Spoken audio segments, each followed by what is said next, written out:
If you have your Bible, turn to John 15. John 15, we are in verses 1 through 11.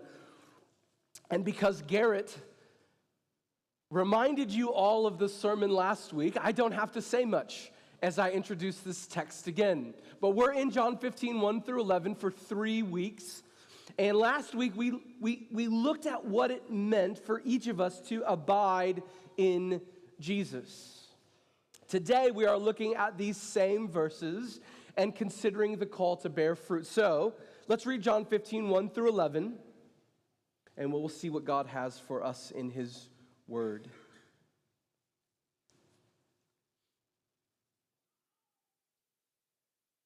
I am the true vine, and my Father is the vine dresser. Every branch in me that does not bear fruit, He takes away. And every branch that does bear fruit, He prunes, that it may bear more fruit. Already you are clean because of the word that I have spoken to you. Abide in me, and I in you. As the branch cannot bear fruit by itself unless it abides in the vine, neither can you, unless you abide in me. I am the vine, you are the branches. Whoever abides in me and I in him, he it is that bears much fruit. For apart from me, you can do nothing. If anyone does not abide in me, he is thrown away like a branch and withers, and the branches are gathered and thrown into the fire and burned. If you abide in me, and my words abide in you, ask whatever you wish, and it will be done for you. By this my Father is glorified, that you bear much fruit and so prove to be my disciples. As the Father has loved me, so have I loved you. Abide in my love. If you keep my commandments, you will abide in my love, just as I have kept my Father's commandments and abide in His love. These things I have spoken to you, that my joy may be in you, and that your joy may be full. This is the word of the Lord.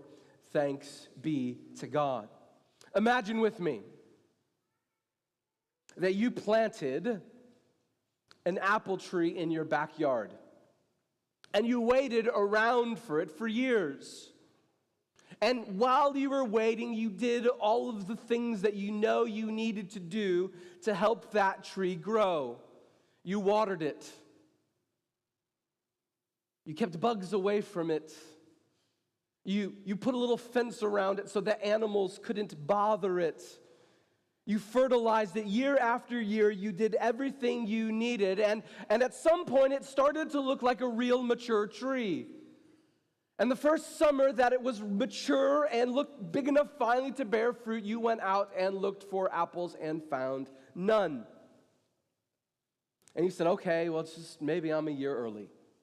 And you went back year 2 of this mature tree, looking full, but there was no fruit on it. And year 3 and year 4, and you went back year after year, and there was no fruit. Eventually, at some point, you would start thinking, what is wrong with this tree? And you'd be right to. Because that tree exists to bear fruit. The fact that it doesn't bear fruit shows that something is wrong. Healthy, alive apple trees bear fruit. That's what they do.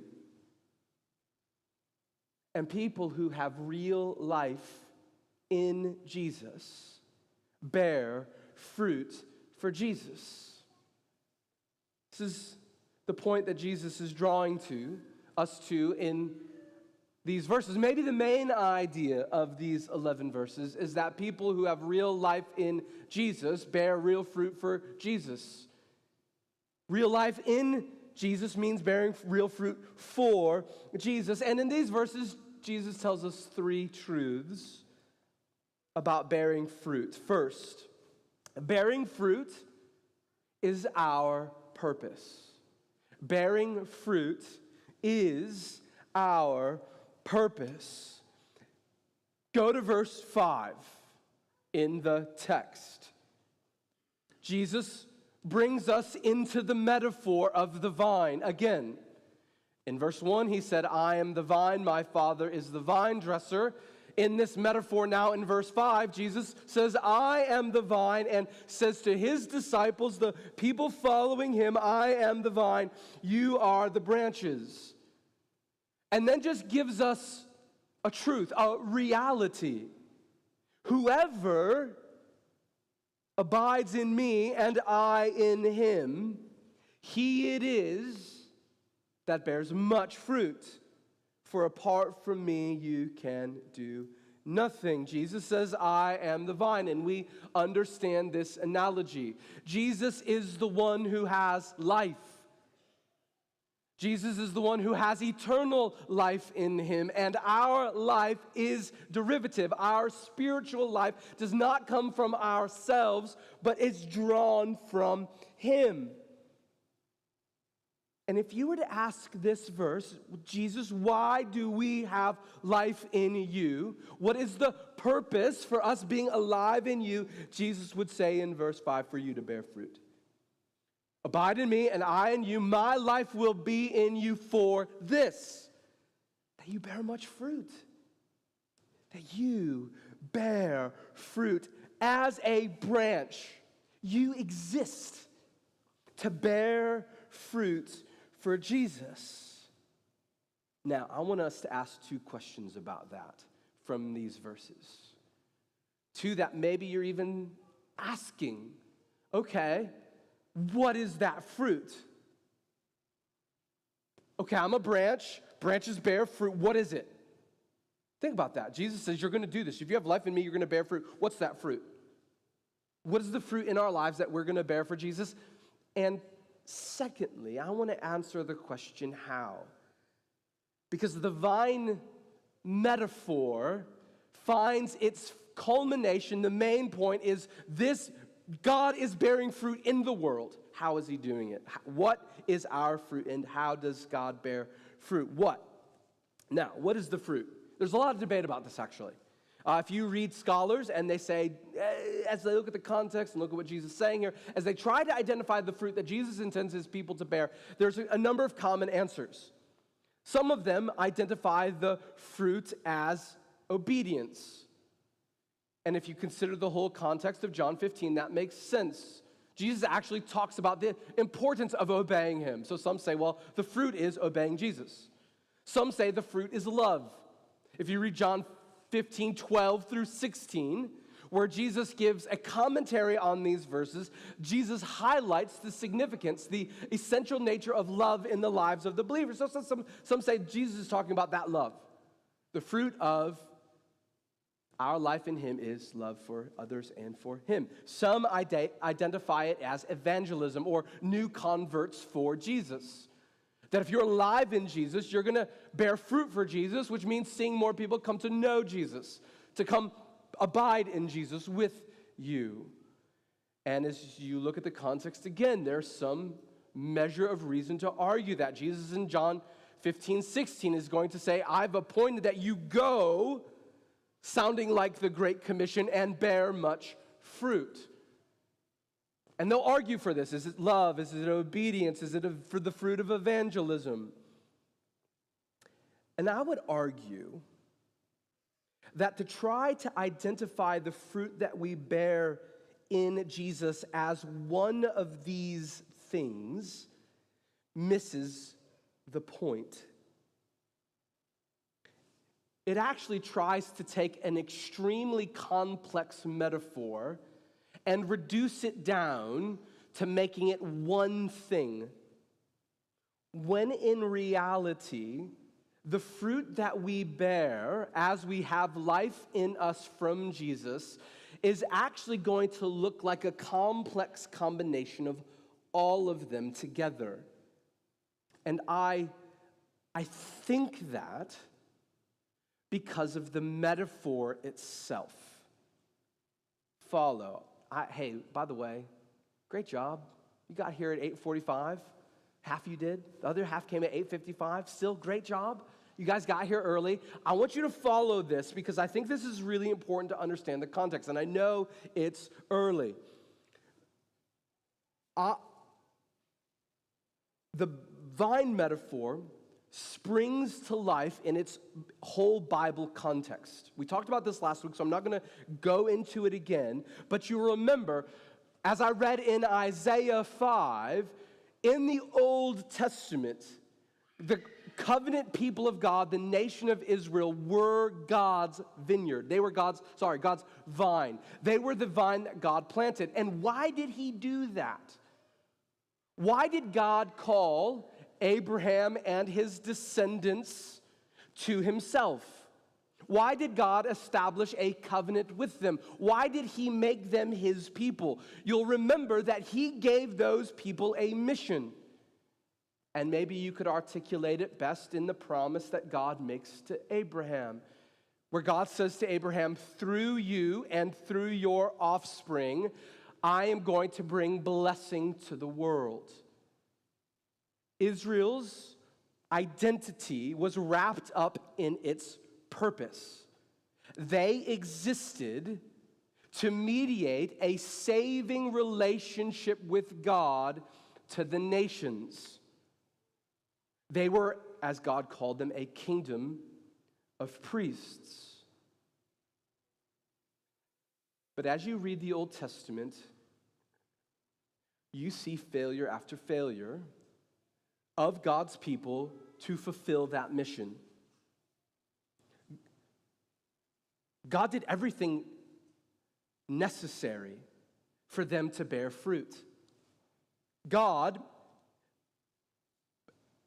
established a covenant with them. They weren't seeking him. He sought them out and covenanted with them. He was faithful to them, and they abandoned it. God spoke his law to them, and they disobeyed it. God planted them in the land. They were nurtured by God, but because of their unfaithfulness to God, they failed to bear fruit to the nations, and God condemns them for it.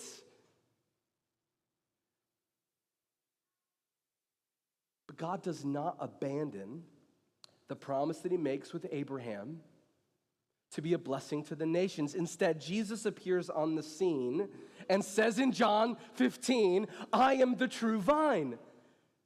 So in Jesus, God is both, you see this, God is both continuing the old work of bringing blessing to the nations through Abraham, and God at the same time is starting something new. Israel failed to be a blessing because they failed to obey God. Israel failed to bear fruit to the world because they disobeyed in their unbelief. But now in Jesus, the true vine is accomplishing God's purpose in the world. The nations are going to come in and experience the saving relationship with God that only Jesus provides. So the fruit we bear as his people is advancing the saving reign of Jesus personally and globally. And as soon as I say that, I want you to see, you need to see this, that the mission God gives us and our lives as messengers are connected. Why did Israel fail to bear fruit to the nations? Think, why did they fail to bear fruit? Because they disobeyed. They rejected God's law. Their lives were to be the light, and they failed in their mission. So now Jesus is continuing the old and starting anew, and sending us, his people, his branches, out into the world to bear fruit for him. And he does not send perfect people out into the world, but he does send changed people out to bear fruit for him.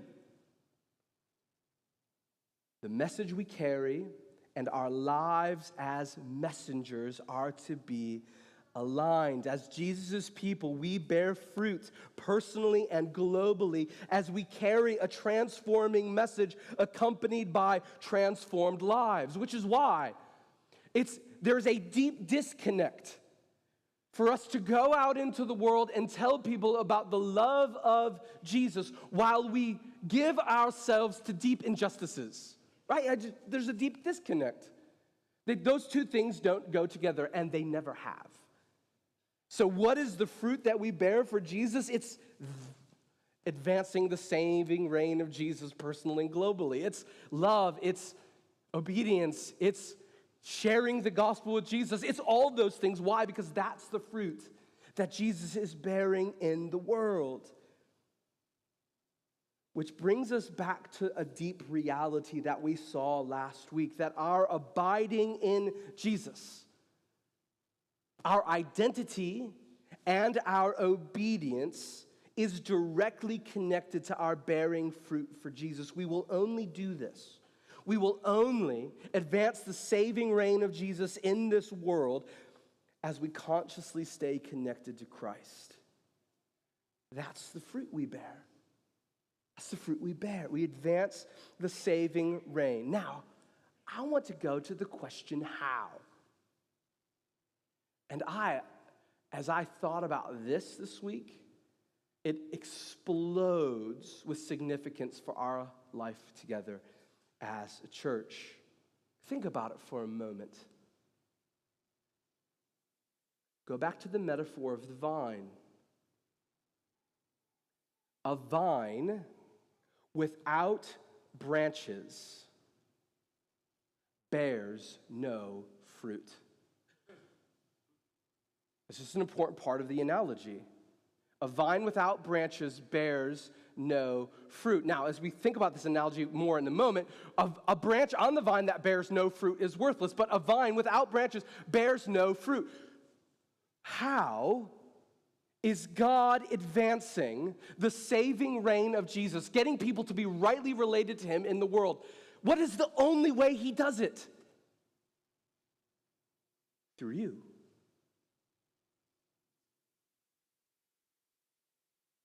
How does Jesus bear fruit? First, he is a seed that goes in the ground and dies. He dies and he rises so that life could be given to people. But you have to go one step past that. Because Jesus is the essential, vital means of God saving anyone. And you are not saved if you don't trust in him. You are not saved if Jesus doesn't die and rise again. But God also ordained the means of his people taking that message to the world.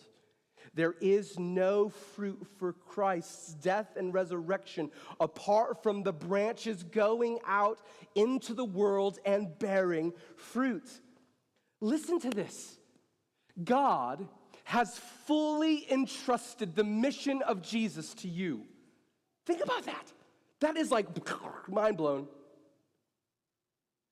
Everything that God is going to do in the world through Jesus is going to happen through his branches. Nothing else happens.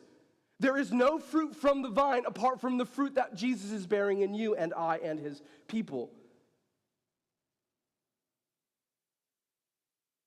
This is why we exist then, to bear fruit for him. In verse 5, if we are alive in Jesus, we will bear fruit for Jesus. This is why God the Father is the vine dresser in verse 2, that as his people bears fruit, he prunes. Why? So we will bear more fruit.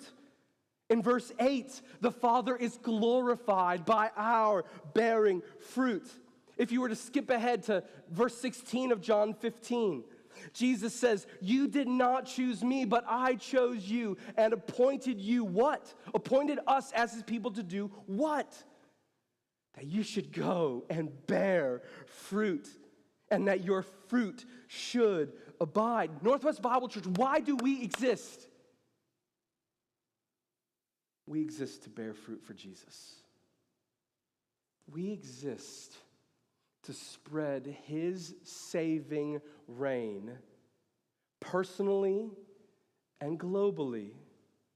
This happens as we give ourselves and help others help and give ourselves to helping others obey everything that Jesus commanded, right? That's making disciples. Our fruit increases in the world as our own lives give themselves more and more to saying every day, not my will, but your will be done. God, your kingdom here first, not mine. That's it, advancing personally, and us helping others do the same, and us calling people to know and love God. Northwest Bible Church, we exist to bear fruit for Jesus. The entire reason the branch exists is so that it bears fruit. As one scholar said, the church is the only institution that exists primarily for the benefit of those who are not its member. You and I bear fruit so that other people can know and love Jesus. We exist for this mission. We exist to participate in God bringing the good news of the saving reign of Jesus to all people. So in this involves a call to each of us to die. As Paul said in Galatians 2:20, I am crucified with Christ. Nevertheless, I live. But it is not I who lives, it is Christ living in me. This is why we exist, so that the life of Jesus would be expressed and manifested and known through us. Bearing fruit is our purpose. Second, bearing fruit is our proof.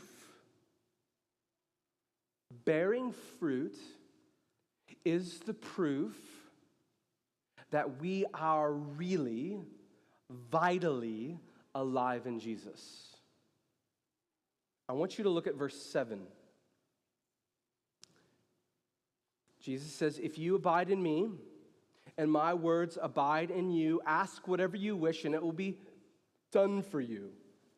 By this is my Father glorified, that you bear much fruit. Here's how you give God glory. The will of God is brought about in this world through the prayers of his people. By this is my Father glorified, that you bear much fruit, and so prove to be my disciples. In verse 8, Jesus makes an essential point. Bearing fruit proves that we really belong to him. You bear fruit, and your fruit is a testament that you have life. This is stating this principle positively. Real disciples are people who are really abiding and bearing real fruit for Jesus. It's proof that they're real, they're alive. You want to know why the branch is alive? It's got fruit on it. But in verse 2, this reality is stated negatively. Look at verse 2 in your Bible. Every branch in me that does not bear fruit, he takes away. He takes away. Verse 6, what happens to those fruitless, dry branches? They are gathered and they are burned. Verse 2, every branch in me that does not bear fruit, he takes away. It is cut off. It is thrown on the ground. This verse is not teaching that you can be a Christian and vitally attached to Jesus, but because you're not bearing fruit, lose your salvation. John, throughout his gospel, has taught that it's possible to be associated with Jesus, to be close to Jesus, but not really know and trust Jesus. The prime example of this is a man well known in John 13 and 14 for his betrayal. It's Judas. Judas was numbered among the apostles. If you looked at the 12, you could not pick out Judas because he was mean and scowling and kicking kids all the time.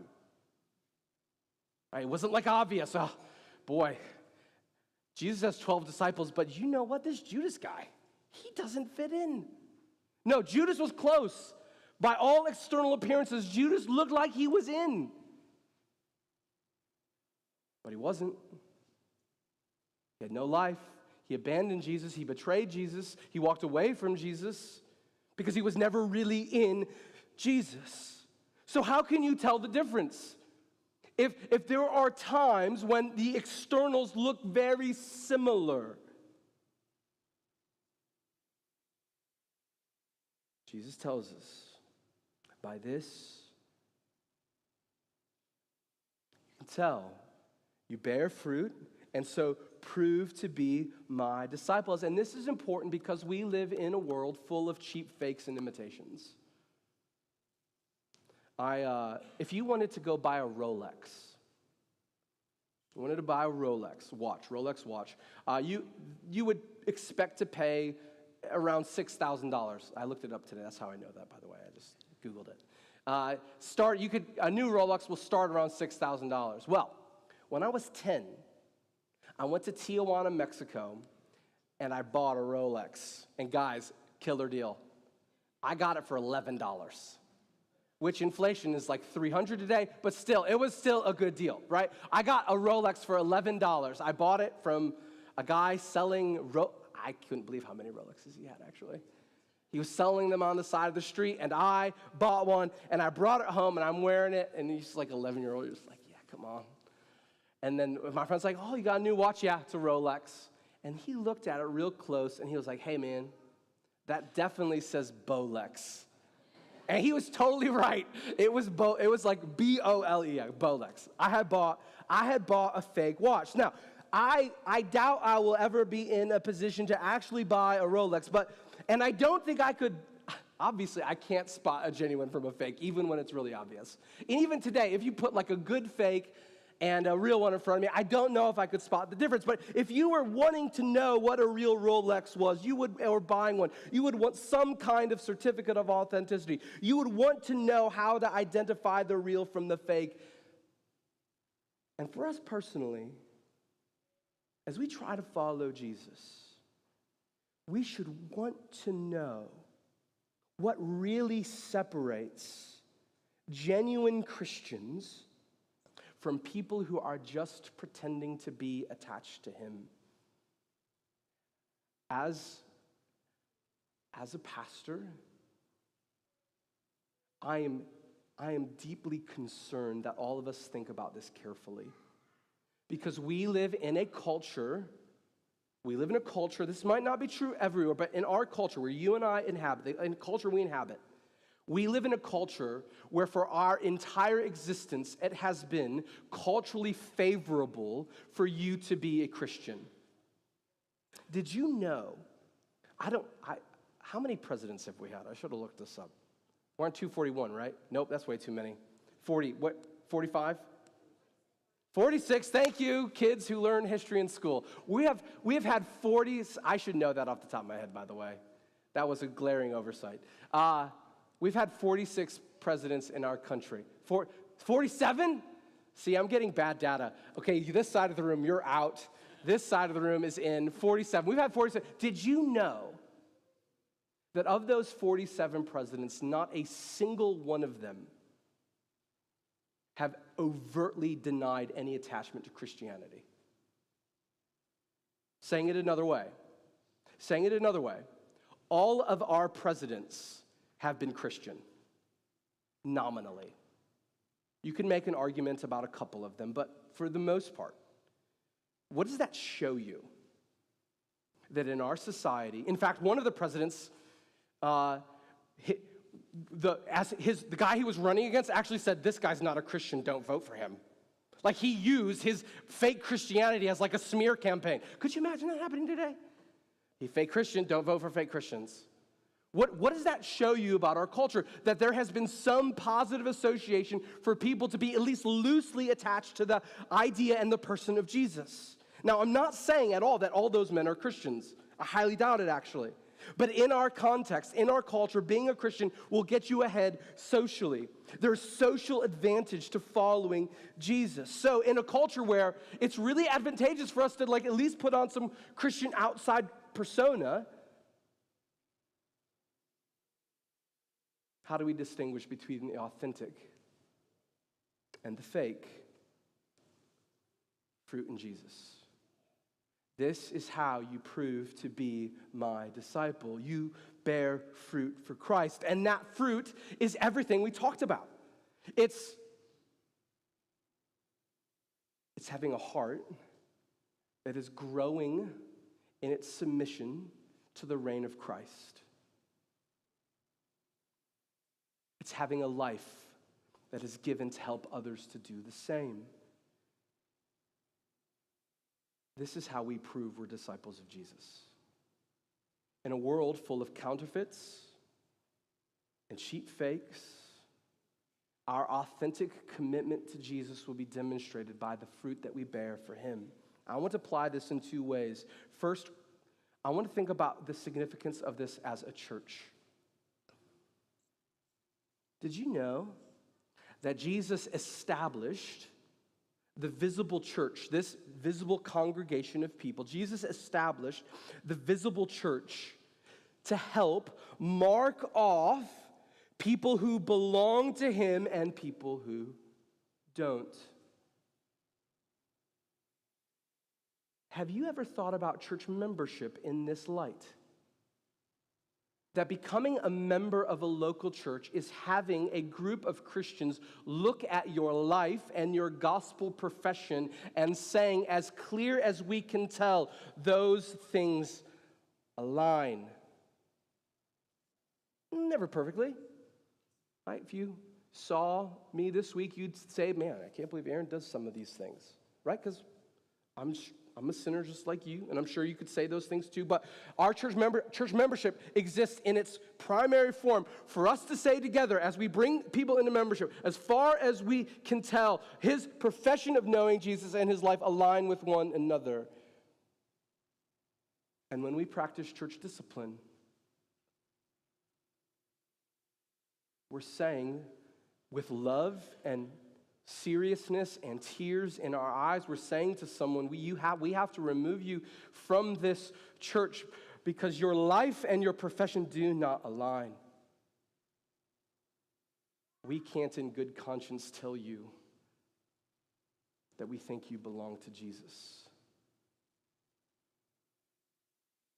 There's immense benefit for each of us in this. That the ground of my assurance, the ground of your assurance that you really belong to Jesus is not just about your own personal evaluation. You have literally hundreds of people in your life watching how you live and talk and saying to you every time you come to the table and eat communion with them, we belong to Jesus together. That's what it means to belong to a church. That's why we talk about church membership so often. That's why we encourage it so frequently. Because you and I should want this protective mechanism. You and I should desire this accountability in our lives. And do you know what I think might be the worst thing in the world? Someone who belongs to a church and thinks they're in because they have some loose attachment to Jesus, but that church has never given serious consideration about whether or not their profession and their lives align. They have told that person implicitly that you can be loosely associated to Jesus and okay, but they're actually going to hell.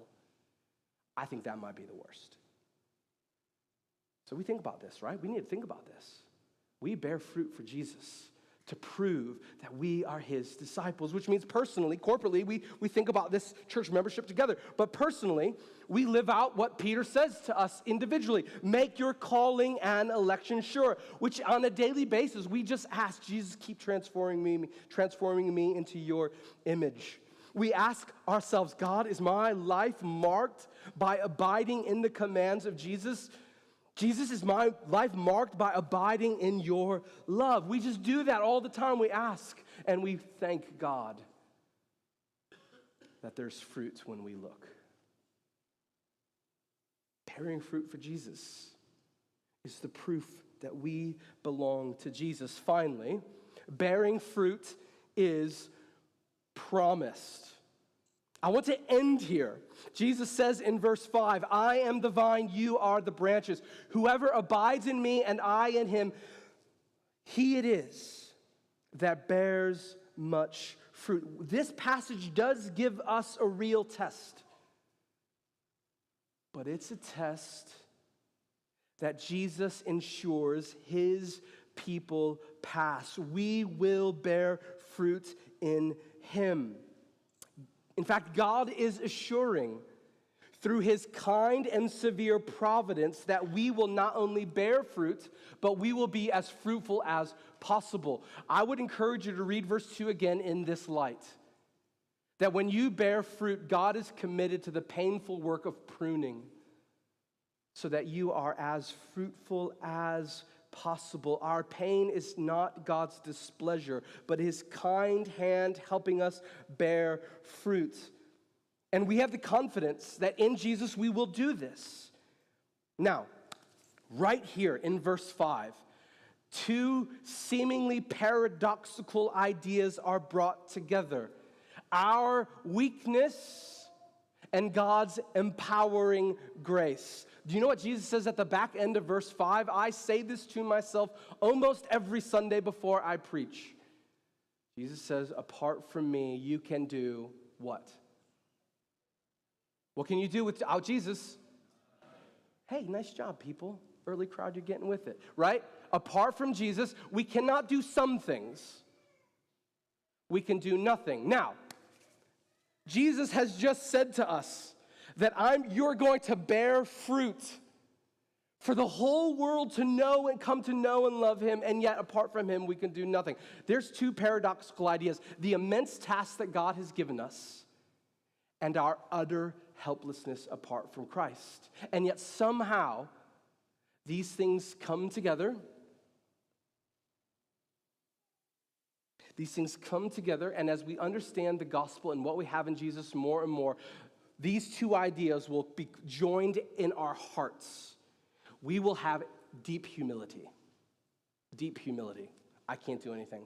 I got nothing. Jesus, I have nothing apart from you. And yet, even though our lives will be marked by this deep humility, God will produce in us unshakable confidence. Why? I'm attached to Jesus. Which is why Paul says in 2 Corinthians 4, what are we? We hold this treasure in jars of clay, that the surpassing power does not belong to us, but to God.